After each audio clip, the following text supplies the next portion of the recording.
Hey, deserving listeners, The Ultimatum on Netflix. Let's watch. What the Will you stand up? fuck is going on? What? I've learned through this that I don't have a family without you. All right. Earlier I didn't show it, but Hunter and Alexis came together, and let me look up my notes here.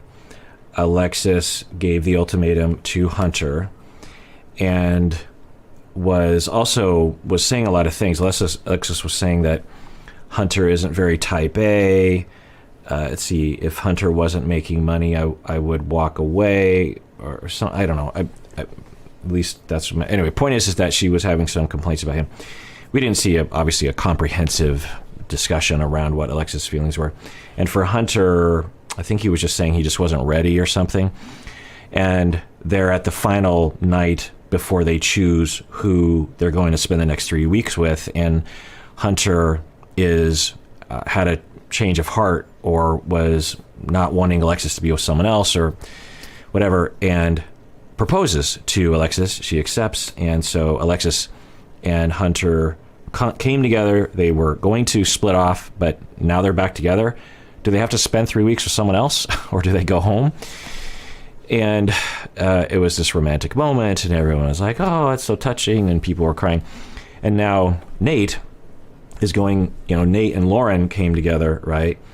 And Nate is doing the same thing that Hunter did, but Alexis, so, Hunter and Alexis hadn't really met anyone. She was, she had a proposition, Colby, but was rejected, and Alexis didn't seem to really match up with anyone. For Hunter, April was chasing Hunter, but Hunter didn't. Anyway, point is like, I think Lauren actually is potentially kind of connecting with Colby. Also, Nate was the one who gave the ultimatum. So yeah, this doesn't make any sense. So Nate has already been pressuring her, not pressuring, but I want to get married. And Lauren's like, I don't know. Because that's right. Because Lauren doesn't want to have kids, but Nate does, which is a huge deal breaker for a lot of people and would be highly concerning to anyone. Even if you did love somebody, you're like, well, I don't know if this is going to work. So even though Nate gave the ultimatum, and even though they haven't had a conversation about having kids, and even though I think Lauren is at least curious about what it's going to be like with Colby, Nate crosses the other side of the table and proposes. I don't think this is going to go well. And as long as I spend the rest of my life with you, that's all I want. What is going on? There was no one else that I could imagine myself being with besides you for the rest of my life. Oh my So God. Lauren, will you marry me? Will you spend the rest of my life? Absolutely. Yes, please. Okay, so she says yes. I don't think the producers were thinking this would happen. Now, maybe it's like, well, you're still going to spend 3 weeks and maybe you'll change your mind. Now, I'm confused as to Lauren's reaction, because she was already prior. Now, maybe after spending time in this experiment, this phase of the experiment, it has realigned her, desires and plans. Maybe she's swept up in the moment or something, but I'm a little confused about why she said yes and what they're going to do now.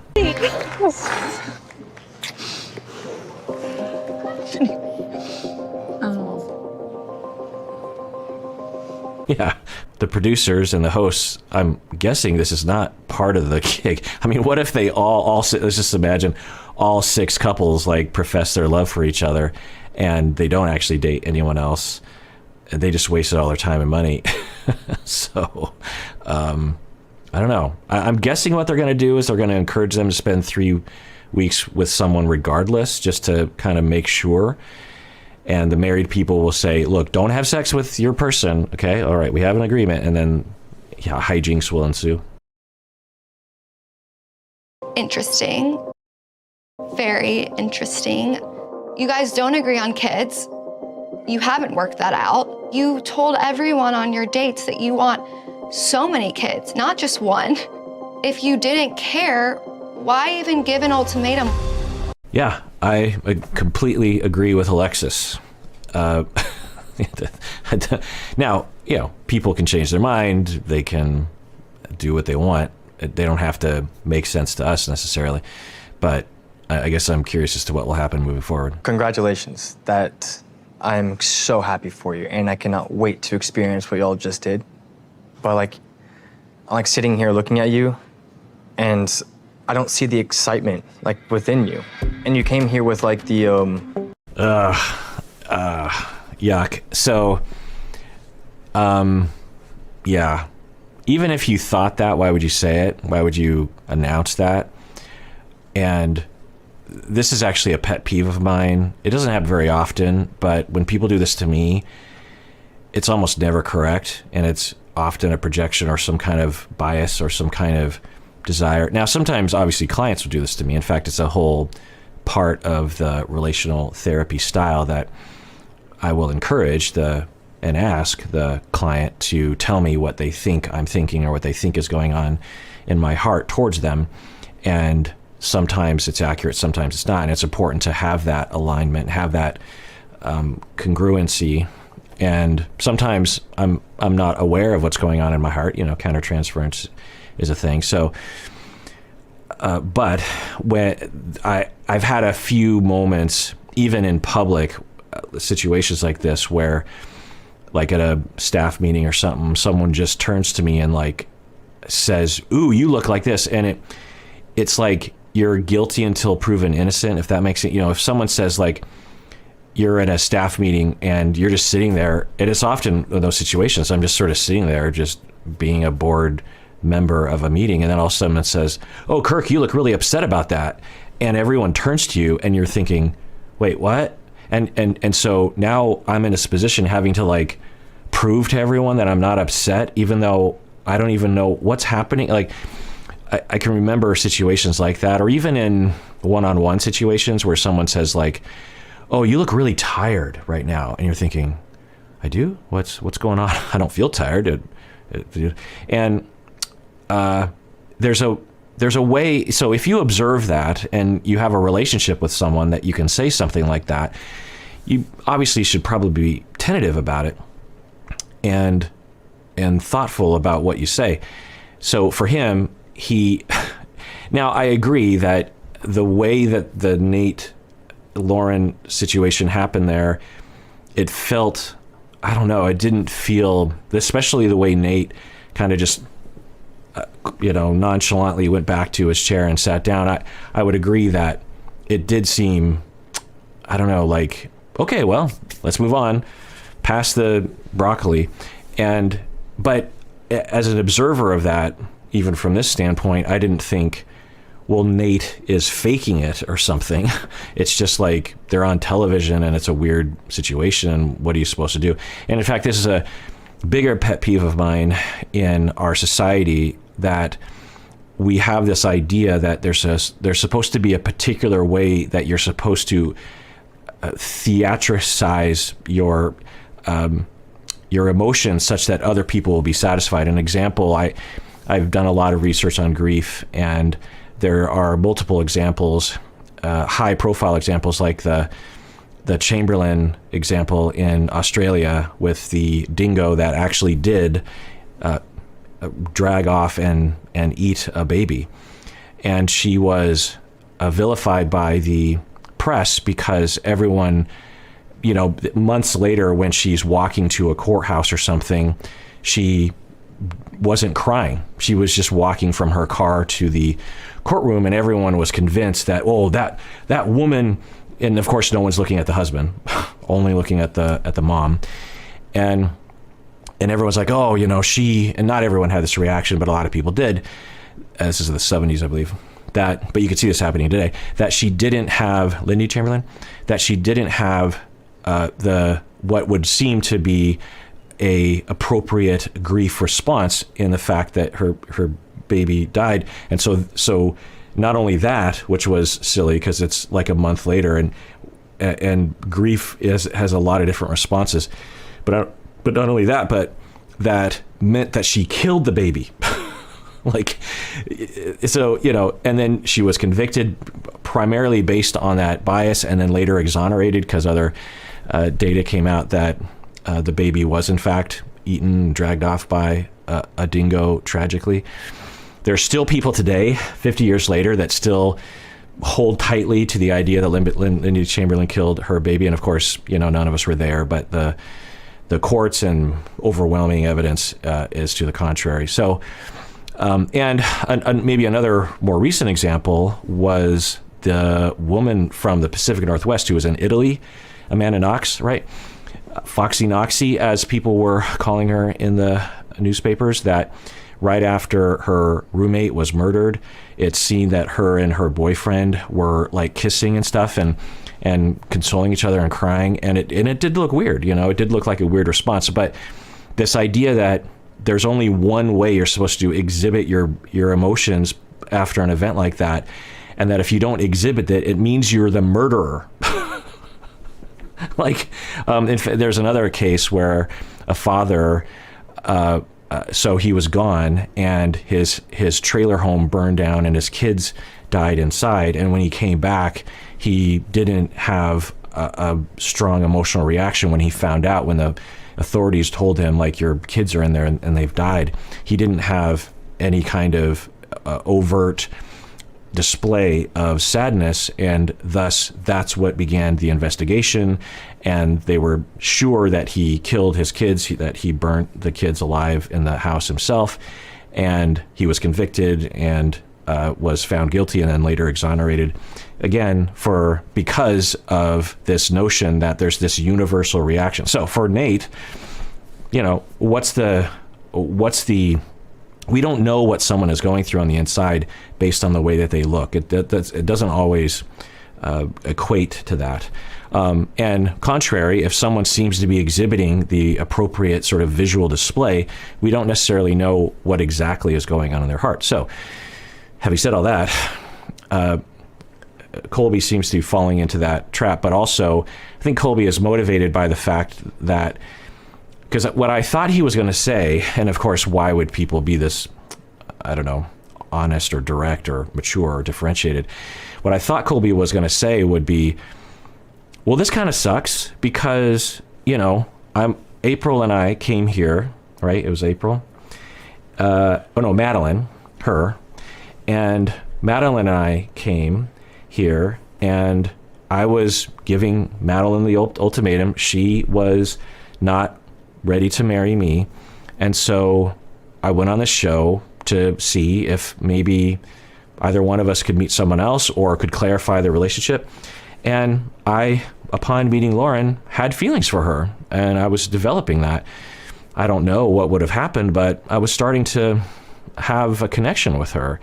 And to see you propose to her and kind of break the rules of this whole thing is, I feel sad. I feel like I'm being edged out by you, Nate. And, you know, you're free to do that, of course, Nate, because, you know, and she said yes, so it's, of course, that's meant to be. But I'm just a little shocked because my heart was actually kind of going the direction of Lauren, at least to see what would happen. I thought he might say something like that, but of course, who talks like that on these shows? Instead, that feeling of loss, I'm guessing, that feeling of like, oh, I'm being edged out, and maybe even slight humiliation. Well, actually, that's interesting. Is it humiliation that he feels? Because people that are particularly triggered by humiliation, what's interesting, Alexis seemed to exhibit that too. And Alexis really liked Colby.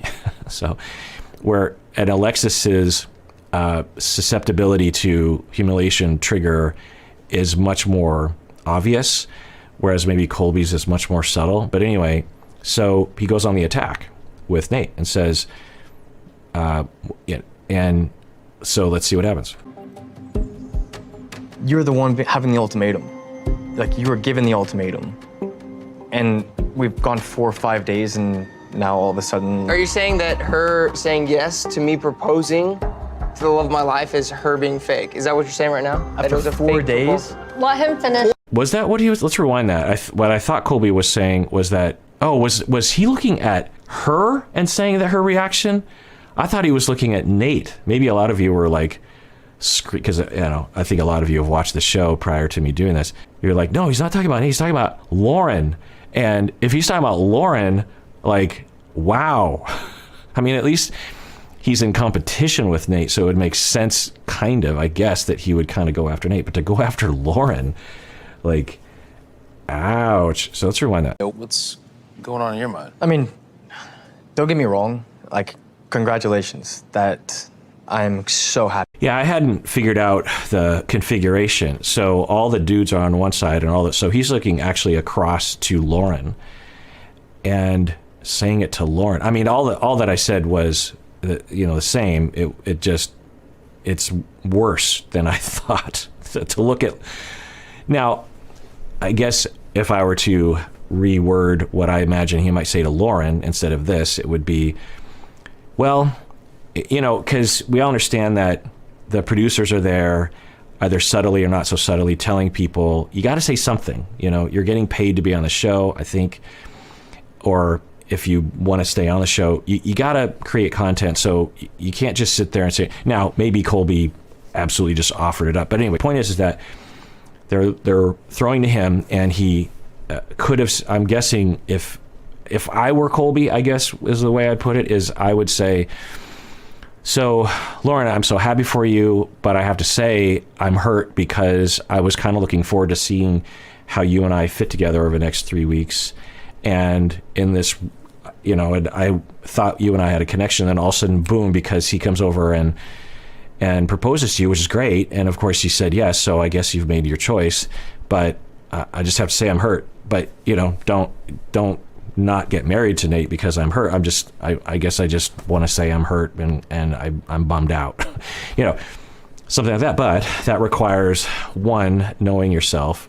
Two, it requires that being the case. I don't even know if it's the case for him. But I can't imagine him not feeling at least a little bit of that. Three, he would have to have the self-esteem, the self-worth. It takes a lot of, so this is something that a lot of, we have backwards, particularly with toxic masculinity, that to admit your vulnerability and your fragility and your humanness and your pain and your quote unquote weakness and your sadness and your insecurity, to admit that is actually strong. It's a sign of self-worth. It's a sign that you respect yourself. It's a sign that you love yourself enough to admit that you have, enough to be yourself, enough to recognize that you're human, enough to say it out loud to someone else and risk people ridiculing you, but knowing, well, I'm loud and I'm proud. I'm a human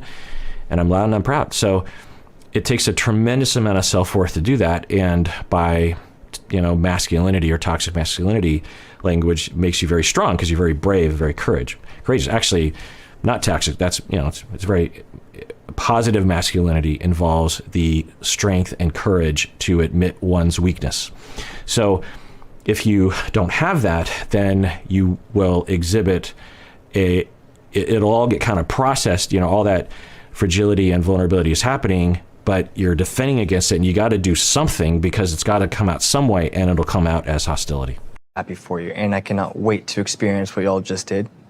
But I'm sitting here looking at you, and I don't see the excitement within you.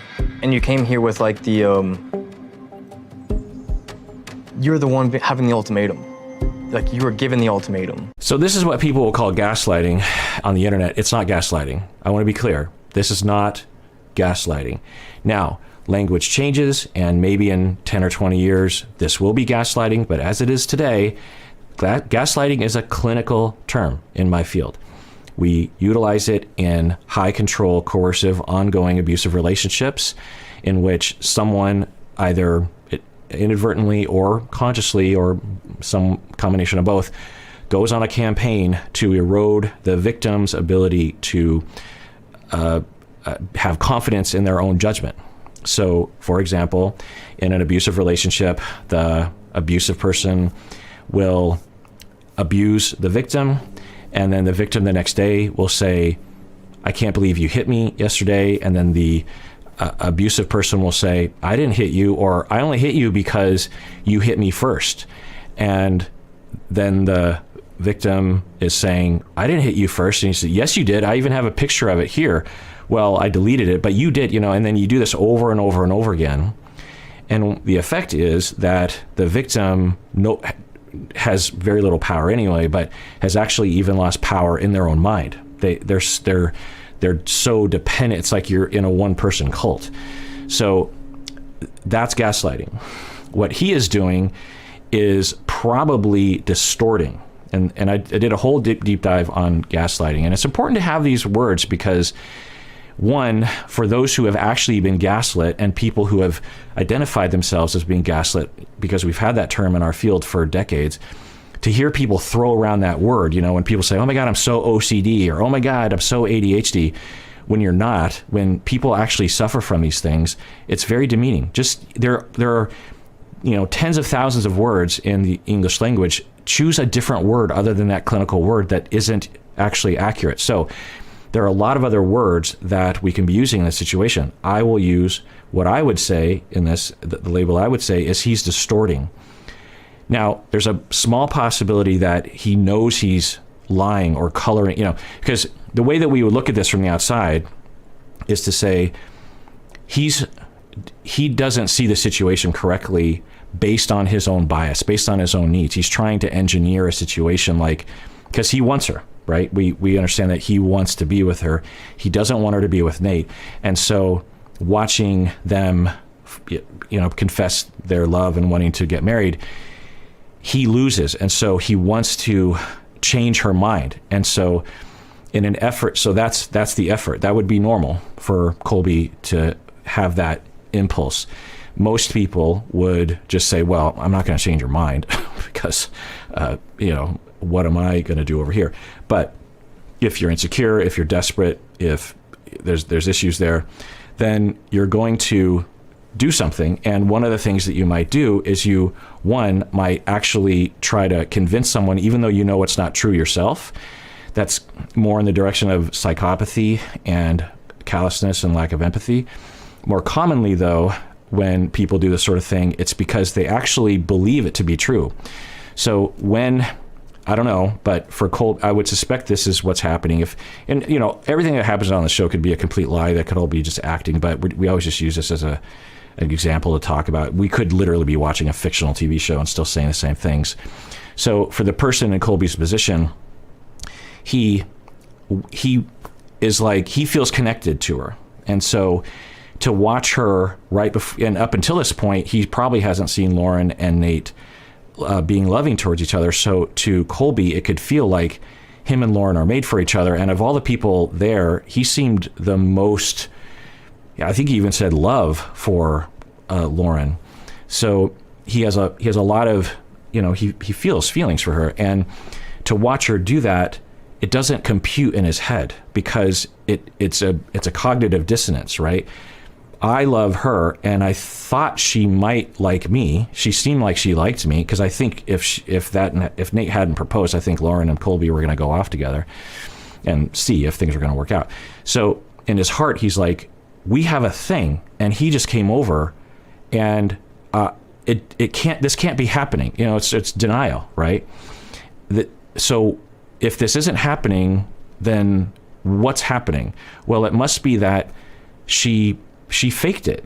She didn't really say yes because she means yes. She said yes because she was pressured, or she's confused, or something else is happening. It's not real. Okay.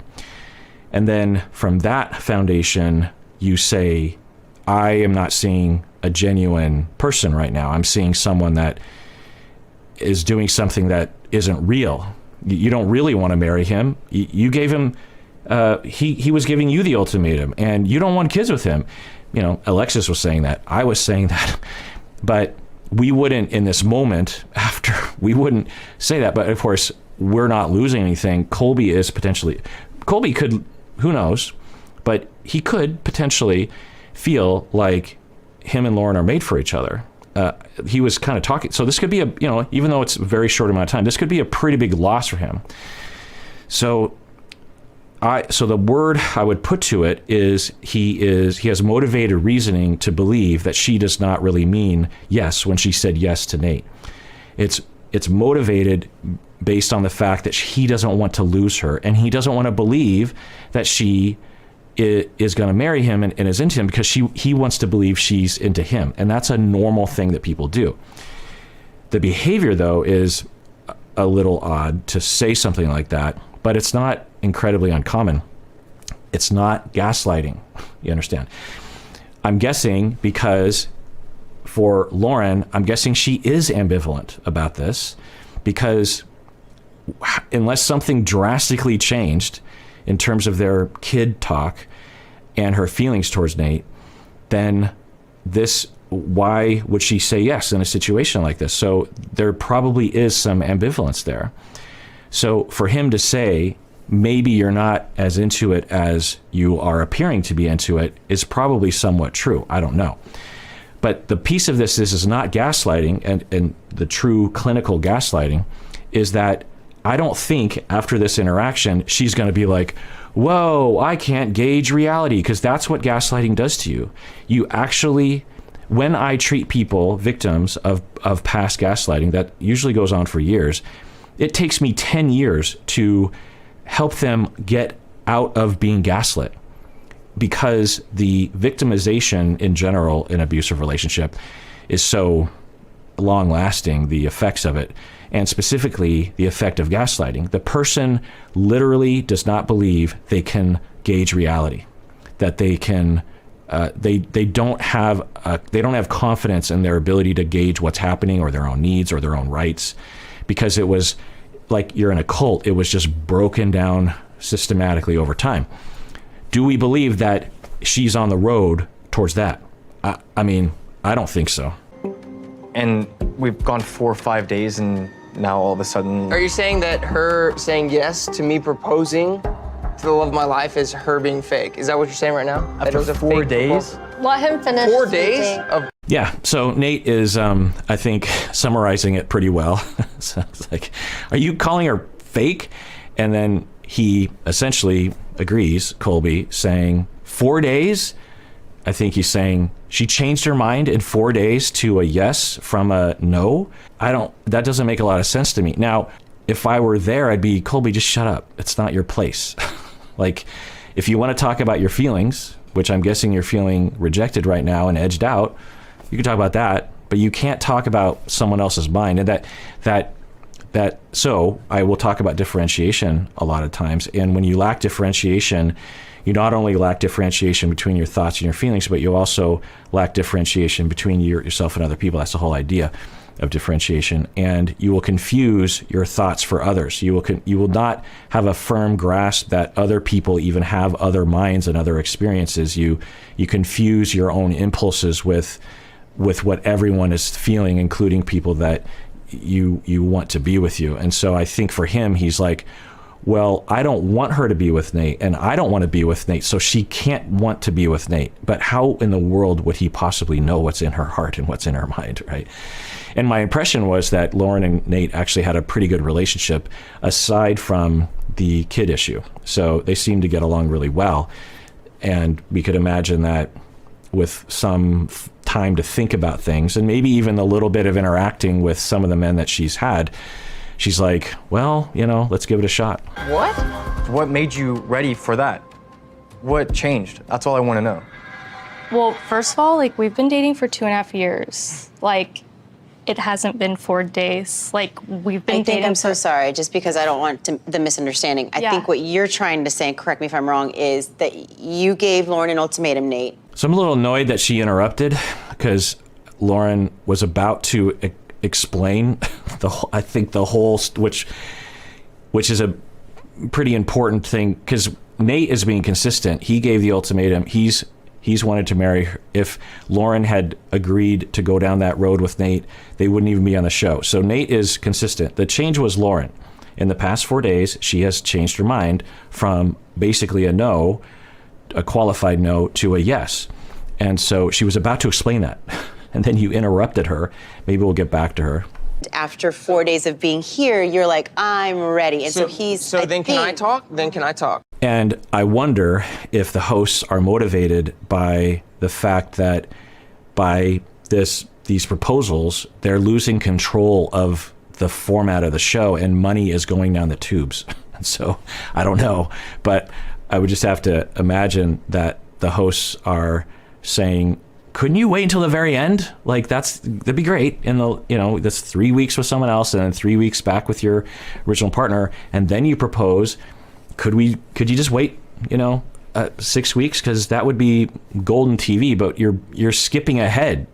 It's like when the one time I actually reacted to The Bachelorette, that's what happened. The Bachelorette actually very early in the season identified a guy and was so in love with him. I mean, it was just like, gaga. I mean, you could just, the overwhelming feeling she had for him. I mean, she was just, the way that you do when you fall in love.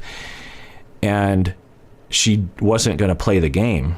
She wasn't going to string out the season as I think other people would do because they understand the whole kind of thing. And so they just wrapped up the show. And no one was happy. Like it wasn't a celebration because the whole show comes to a screeching halt, and they sort of edit it in that way.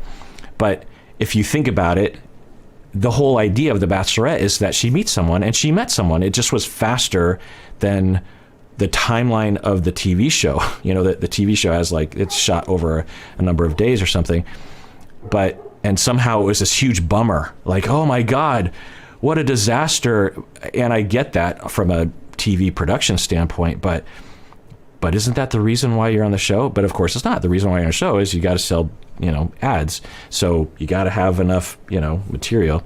And, I'm doing the same thing. I have ads on YouTube. So, but I tend to yammer anyway. So, but anyway, point is that, I wonder if they're, the co-hosts are kind of in that zone. But let's rewind this because I think a lot is happening at this moment. We've been dating. I'm so sorry, just because I don't want the misunderstanding. I think what you're trying to say, and correct me if I'm wrong, is that you gave Lauren an ultimatum, Nate, and after 4 days of being here, you're like, I'm ready. And so he's. So then can I talk? Then can I talk? Absolutely, but I think that's what he was saying. You should be directing your conversation to me then, right? Okay. Yeah, so the host is basically wording what Colby said in maybe a more or a different way, and now Nate is getting up in arms. I hope they go back to Lauren. All this hinges on Lauren, like the whole thing. So I hope they go back to Lauren. What I said to you, Lauren, I love you so much. What I said to you was, I don't care about anything else besides having you, right? I don't care about if me being with you is a sacrifice for me not having kids, then I'm okay to. Okay, that's interesting. I didn't know that.